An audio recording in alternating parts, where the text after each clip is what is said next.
গরুর মাংসের সাদা কোরমাটা ট্রাই করেছিলাম, কিন্তু মুরগির মাংসের সাদা কোরমাটা আছে কি না আমার জানা নাই। সেই প্রসেস দিয়ে একই প্রসেস দিয়ে মুরগির মাংসের সাদা কোরমাটা করেছিল আম্মু, সেটা আপনাদের সাথে আজকে শেয়ার করবো। আসসালামু আলাইকুম, welcome to my cooking channel. প্রথমে আপনাদেরকে দেখে দেবো মাংসটা ম্যারিনেট করা। এখানে হলুদ বাদে সব রকম মশলাই আমি ব্যবহার করেছি, যে জিরা বাটা, আদা বাটা, রসুন বাটা, মরিচের গুঁড়া, পরিমাণ মতো লবণ, লেবুর রস, টক দই আর হচ্ছে সয়াবিন তেল। সবটা একসঙ্গে দিয়ে এটা সুন্দর করে ম্যারিনেট করে কিছু ঘন্টাখানিক সময় রেখে দিতে হবে। এরপরে কড়াইতে প্রথমে তেল গরম করে নিই। এখানে প্রথমে আমি হচ্ছে এটা বেরেস্তাটা তৈরি করে নিব। এখানে এই যে পেঁয়াজগুলো সুন্দর করে লাল লাল করে ভেজে নিয়ে বেরেস্তা করে এটাকে আলাদাভাবে উঠিয়ে রাখতে হবে। এরপরে এখানে গোটা গরম মশলা অ্যাড করব, তেজপাতা, দারচিনি, এলাচ। এটা একটু নাড়াচাড়া করে এখানে ম্যারিনেট করে রাখা মাংসটা একবারে পুরোটা দিয়ে দিব।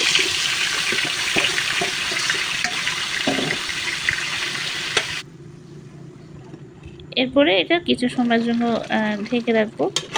কিছু সময় পর ঢাকনাটা তুলে এটাকে নেড়ে ছেড়ে দিতে হবে সুন্দর করে। আবার এটাকে কিছু সময় নাড়তে হবে। এখানে এরপরে হচ্ছে যেটা, এখানে পেঁয়াজ বেরেস্তা, চিনি আর কিশমিশ আর হচ্ছে গুঁড়া দুধ, এই সবটা একসঙ্গে একটু হাতে মেখে নিতে হবে। আর তখন দেখালাম বাদাম, এই বাদামটা সুন্দর করে বেটে নিতে হবে আর কি। এখানে এই যে এটা হাতে মেখা আর এই যে বাদামটা বেটে নেওয়া হয়েছে এটা। এরপরে এই সবগুলো একে একে এই মাংসের সাথে মিশিয়ে নিতে হবে। প্রথমে বাদাম বাটাটা দিয়ে দিব, এটাকে সুন্দর করে মিশিয়ে নিতে হবে। এরপর এখানে কিছু গরম মশলা দিয়ে দিব, গোটা কাঁচামরিচ দিয়ে দিব। এরপর হচ্ছে এই সেই মেখে রাখা পেঁয়াজ বেরেস্তা, দুধ, গুঁড়া দুধ, চিনি আর কিশমিশ, এটাও সবটা একসাথে মিশিয়ে নিয়ে কিছু সময় নাড়াচাড়া করে এরপরে এর ভিতরে আমি ঘিটা অ্যাড করে দেব। এটা এখানে প্রায় হয়ে আসছে, এটাকে আর একটু সুন্দর করে নাড়াচাড়া করে নিতে হবে। এরপরে এটাকে কিছু সময় মতো ঢেকে রেখে এটাকে পরিবেশন করে ফেলুন। ব্যাস, এই যে আমাদের রান্নাটা অলমোস্ট ডান। এবার এটাকে আমরা পরিবেশন করে নিব। আপনারা চাইলে এইভাবে বাসায় একটু ট্রাই করে দেখবেন।